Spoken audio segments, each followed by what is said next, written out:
بسم اللہ الرحمن الرحیم. میرے عزیز و تقریر تمام ہوئی. میرا یہ جملہ پھر یاد رکھنا، اللہ فردن نام اعمال نہیں دیکھتا، یہ دیکھتا ہے کہ کیسے امام کے پیچھے جا رہے ہو. وہ ایک امام تھا موسیٰ، ایک امام تھا موسیٰ جو اپنی 12 قوموں کو بچا لے گیا. ایک امام 12 قوموں کو بچا لے گیا، تو کیا 12 امام مل کر ایک قوم کو نہیں بچا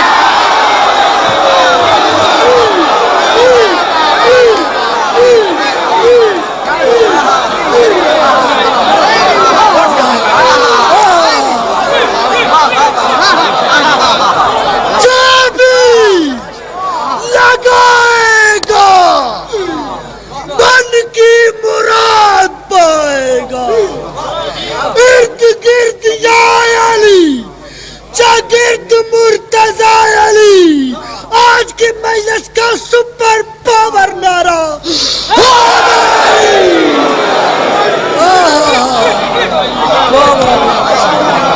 بس تقریر تمام ہو گئی. فخر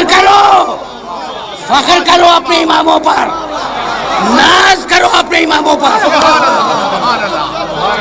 آج گفتگو اس مرحلے پر رک رہی ہے. نبوت دین لاتی ہے، امامت دین بچاتی ہے. میں بہت معذرت خواہ ہوں، تقریر رک گئی اور ایک جملے سے جا رہا ہوں مصائب کی طرف.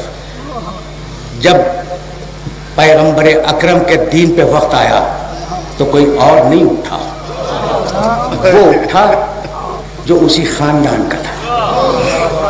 یاد ہے گزشتہ سال ایسے میں نے ریلیٹ کیا ہے کہ حسین جب 28 رجب کو مدینے سے نکل رہے تھے تو یہ کہتے ہوئے جا رہے تھے، ان کان دین محمد لم یستقم الا بقتلی یا سیوف خذینی.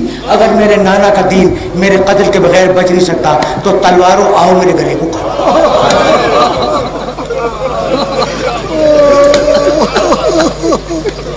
جملہ سنو، مجھے اجازت دے دو. دیکھو، میں نے حسین ابن علی کا ایک جملہ تمہارے سامنے پیش کیا، تمہاری سدائیں بلند ہو گئی. لیکن بہت پڑھے لکھے ہو، بہت بیدار مغز ہو، تو شہزادی سکینہ کا تابوت برآمد ہوا. اس بی بی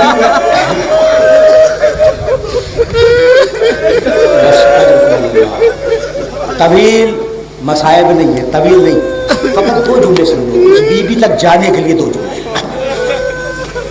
ان کان دین محمد لم یستقم الا بالقتل یا سیوف خذی. اگر میرے نانا کا دین میرے قتل کے بغیر بچ نہیں سکتا تو تلواروں آؤ میرے گلے کو کاٹ. یہ جملہ ہے حسین کا 28 رجب کا. حسین نے 28 رجب کو کتنے گلے دیے؟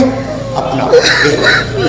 اور عاشور کے دن جب حسین کو دین کی غربت کا احساس ہوا تو کہنے لگے کہ اب اکیلا اپنا گلا نہیں دوں گا، 72 سوکھے گلے دوں گا. ان گلوں میں حبیب ابن مظاہر کا گلا بھی ہوگا، مسلم ابن اوسجا کا گلا بھی ہوگا، ابو الفضل عباس کا بھی گلا ہوگا، شفیع رسول علی اکبر کا گلا ہوگا، 6 مہینے کے بچے کا گلا ہوگا. یہ وہ گلے دوں گا جو کاٹے جائیں گے، اور ایک ایسا گلا دوں گا جو کاٹا نہیں جائے گا، رسیوں سے جکڑ کے بھاگے. چھوٹی بچی سکینہ کا گلا.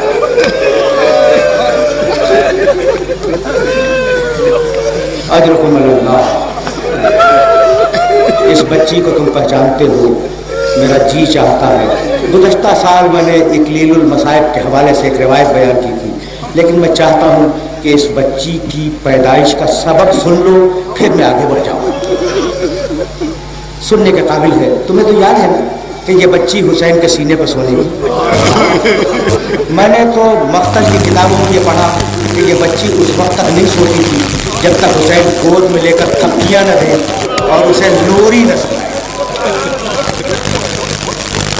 اچھا، لوری کے الفاظ بھی آج تک مقتل کی کتابوں میں موجود ہیں. حسین بچی کو تھپکی دیتے تھے اور یہ کہتے جاتے تھے کہ وہ گھر حسین کے لیے بیکار ہے. جس گھر میں حسین کی